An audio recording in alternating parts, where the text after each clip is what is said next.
ಮೊದಲನೇದಾಗಿ ಈ ಒಂದು ನಮ್ಮ ಅಫಜಲ್ಪುರದ ದಿವ್ಯ ನಮ್ಮ ಅಪ್ಪಾಜಿಯವರಾದಂಥ ಶ್ರೀ ಶೋಭ್ರ ಶಿವಾಚಾರ್ಯರು ಈ ಒಂದು ಕಾರ್ಯಕ್ರಮಕ್ಕೆ ದಿವ್ಯ ಸಾನ್ನಿಧ್ಯ ವಹಿಸಲಿದ್ದಾರೆ. ಹಾಗೂ ಮಾತೋಶ್ರೀ ಡಾಕ್ಟರ್ ದ್ರಾಕ್ಷಾಯಣಿ ಎಸ್ ಅಪ್ಪ ಅವರು ಕೂಡ ಅಧ್ಯಕ್ಷರು, ಶ್ರೀ ಶರಣಬಸವೇಶ್ವರ ವಿದ್ಯಾವರ್ಧಕ ಸಂಘ ಇವರು ಕೂಡ ದಿವ್ಯ ಸಾನ್ನಿಧ್ಯ ವಹಿಸಲಿದ್ದಾರೆ. ಉದ್ಘಾಟಕರಾಗಿ ಸನ್ಮಾನ್ಯ ಶ್ರೀ UT ಖಾದರ್ ಮಾನ್ಯ ಸಭಾಧ್ಯಕ್ಷರು, ವಿಧಾನಸಭೆ ಕರ್ನಾಟಕ ಸರ್ಕಾರ ಇವರು ಕೂಡ ನಮ್ಮ ಒಂದು ಕಾರ್ಯಕ್ರಮಕ್ಕೆ ಅದ್ದೂರಿಯಾದಂಥ ಉದ್ಘಾಟನಾ ಕಾರ್ಯಕ್ರಮಕ್ಕೆ ಬಂದು ಭಾಗಿಯಾಗಿ ತಮ್ಮ ಒಂದು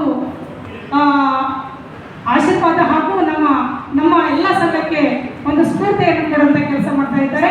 ಹಾಗೂ ಈ ಒಂದು ಕಾರ್ಯಕ್ರಮಕ್ಕೆ ಘನ ಉಪಸ್ಥಿತಿಯಲ್ಲಿ ಸನ್ಮಾನ್ಯ ಶ್ರೀ ಪ್ರಿಯಾಂಕಾ ಖರ್ಗೆ ಸಾಹೇಬರು, ಮಾನ್ಯ ಗ್ರಾಮೀಣಾಭಿವೃದ್ಧಿ ಹಾಗೂ ಪಂಚಾಯತ್ ರಾಜ್, ಮಾಹಿತಿ ತಂತ್ರಜ್ಞಾನ ಮತ್ತು ಜೈವಿಕ ತಂತ್ರಜ್ಞಾನ ಸಚಿವರು ಮತ್ತು ಕಲಬುರಗಿ ಉಸ್ತುವಾರಿ ಸಚಿವರು ಕೂಡ ಕರ್ನಾಟಕ ಸರ್ಕಾರ ಅವರಿಗೆ ಕೂಡ ನಾವು ಆಹ್ವಾನಿಸಿದ್ದೇವೆ.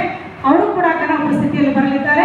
ಹಾಗೆ ಸನ್ಮಾನ್ಯ ಡಾಕ್ಟರ್ ಶರಣಪ್ರಕಾಶ್ ಪಾಟೀಲ್ ಸರ್ ಅವರು ಕೂಡ ಮಾನ್ಯ ವೈದ್ಯಕೀಯ ಶಿಕ್ಷಣ ಮತ್ತು ಕೌಶಲಾಭಿವೃದ್ಧಿ ಉಸ್ತುವಾರಿ ಸಚಿವರು ಕೂಡ ಕರ್ನಾಟಕ ಸರ್ಕಾರ ಇವರು ಕೂಡ ನಮ್ಮ ಕಾರ್ಯಕ್ರಮಕ್ಕೆ ಆಗಮಿಸಲಿದ್ದಾರೆ.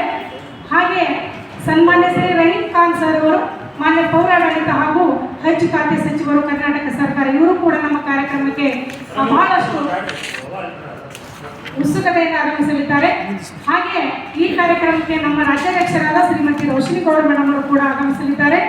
ಮುಖ್ಯ ಅತಿಥಿಗಳಾಗಿ ನಾವು ಕಲಬುರಗಿ ಜಿಲ್ಲೆಯ ಸಮಸ್ತ ಶಾಸಕರು ಮತ್ತು ವಿಧಾನ ಪರಿಷತ್ ಒಂದು ಸದಸ್ಯರು, ಶಾಸಕರು ಮತ್ತು ಎಲ್ಲ ಕಲಬುರಗಿಯ ಗಣ್ಯ ಅತಿಥಿಗಳನ್ನು ಮತ್ತು ಎಲ್ಲ ಇಲಾಖೆಯ ನಮ್ಮ ಒಂದು ಸಂಘ ಸಂಬಂಧಿಸಿರುವ ಕಾರಣ ಎಲ್ಲ ಇಲಾಖೆಯ ಅಧಿಕಾರಿಗಳನ್ನು ಕೂಡ ನಾವು ಅತಿಥಿಗಳಾಗಿ ಕರೆದಿದ್ದೇವೆ ಮತ್ತು ವಿಶೇಷ ಆಹ್ವಾನಿತರಾಗಿ ಕರೆದಿದ್ದೇವೆ. ಹಾಗೆ ಈ ಒಂದು ಕಾರ್ಯಕ್ರಮಕ್ಕೆ ದಾನಿಗಳು ಕೂಡ ಇದ್ದಾರೆ, ಅವರಿಗೂ ಕೂಡ ನಾವು ಈ ಒಂದು ವೇದಿಕೆಗೆ ಸನ್ಮಾನಿತರಾಗಿ ಕರೆದಿದ್ದೇವೆ. ವಿಶೇಷವಾಗಿ ನೀವು ಪತ್ರಕರ್ತ ಸಹೋದರರು, ನೀವು ಒಂದು ಸಮಾಜದ ಕಣ್ಣುಗಳು, ನೀವು ಈ ಒಂದು ನಮ್ಮ ಎಲ್ಲ ಕೆಲಸ ಕಾರ್ಯಗಳಲ್ಲಿ ಭಾಗಿಯಾಗಿ ನಮ್ಮ ಎಲ್ಲ ಕೆಲಸಗಳಲ್ಲಿ ಪ್ರಚೋದನೆ ಕೊಡ್ತಾ ಇದ್ದೀರಿ. ನಿಮಗೆ ನಾವು ನಮ್ಮ ಒಂದು ಸಂಘದ ಪರವಾಗಿ ಸಮಸ್ತ ಜಿಲ್ಲಾ ಕಾರ್ಯನಿರತ ಪತ್ರಕರ್ತರ ಸಂಘದ ಪದಾಧಿಕಾರಿಗಳಿಗೆ ನಾವು ವಿಶೇಷ ಗೌರವ ಸನ್ಮಾನವನ್ನು ಇಟ್ಕೊಂಡಿದ್ದೇವೆ ನಮ್ಮ ಕಾರ್ಯಕ್ರಮದಲ್ಲಿ.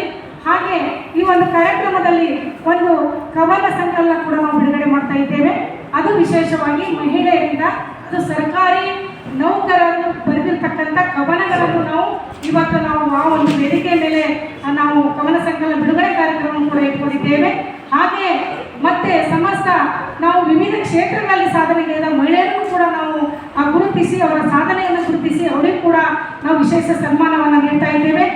ಅತ್ಯಂತ ಈ ಒಂದು ಕಾರ್ಯಕ್ರಮದ ಮುಖ್ಯ ಘಟ್ಟ ಸಾರ್ಥಕ ಸೇವಾ ಶಿರೋಮಣಿ ಪ್ರಶಸ್ತಿ ಪುರಸ್ಕೃತರಿಗೆ ನಾವು 105 ವಿವಿಧ ಇಲಾಖೆಯ, ವಿವಿಧ ತಾಲೂಕಿನ ಹಾಗೂ ವಿವಿಧ ಒಂದು ಎಲ್ಲ ಒಂದು ವಿವಿಧ ಹುದ್ದೆಗಳನ್ನು ಅಲಂಕರಿಸಿದ ವಿವಿಧ ನೌಕರರನ್ನು ಗುರುತಿಸಿ ಒಂದಲ್ಲ ಎಲ್ಲ 12 ತಾಲೂಕುಗಳನ್ನು ಸಂಘಟಿಸಿ 12 ತಾಲೂಕಿನ ವಿವಿಧ ಪ್ರಾಮಾಣಿಕ, ದಕ್ಷ ಮತ್ತು ಅತ್ಯಂತ ಪಾರದರ್ಶಕತೆಯಿಂದ ಸೇವೆ ಮಾಡಿದಂಥ ಮಹಿಳೆಯರನ್ನು ನಾವು ಗುರುತಿಸಿ ಸಾರ್ಥಕ ಸೇವಾ ಶಿರೋಮಣಿ ಪ್ರಶಸ್ತಿಯನ್ನು ನಾವು ನೀಡ್ತಾ ಇದ್ದೇವೆ.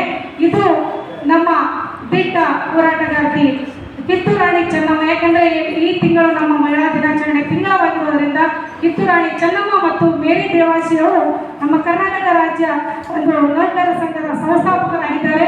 ಆ ಅಮ್ಮನವರು ಕೂಡ ಈ ಒಂದು ಸಂಘಕ್ಕೆ ವಿರುದ್ಧವಾಗಿ ದುಡಿದಿರುವಂಥ ವ್ಯಕ್ತಿತ್ವವನ್ನು ಹೊಂದಿದ್ದಾರೆ. ಅವರ ನೆನಪಿಗಾಗಿ ಹಾಗೂ ಕಿತ್ತೂರು ರಾಣಿ ಚೆನ್ನಮ್ಮ ಮತ್ತು ಉಳಿದ ಎಲ್ಲ ನಮ್ಮ ದೇಶದ ಹೆಣ್ಣು ಮಕ್ಕಳ ಒಂದು ಫಲ, ತ್ಯಾಗ, ಬಲಿದಾನದ ಒಂದು ಸಾಂಕೇತಿಕವಾಗಿ ನಾವು ಇವತ್ತು 105 ಒಂದು ವಿವಿಧ ಇಲಾಖೆಯ ನಾವು ನೌಕರರನ್ನು ಗುರುತಿಸಿ ನಾವು ಸನ್ಮಾನವನ್ನು ಮಾಡ್ತಾ ಇದ್ದೇವೆ ಈ ಒಂದು ಕಾರ್ಯಕ್ರಮದಲ್ಲಿ. ಹಾಗೆ ಇಲ್ಲಿ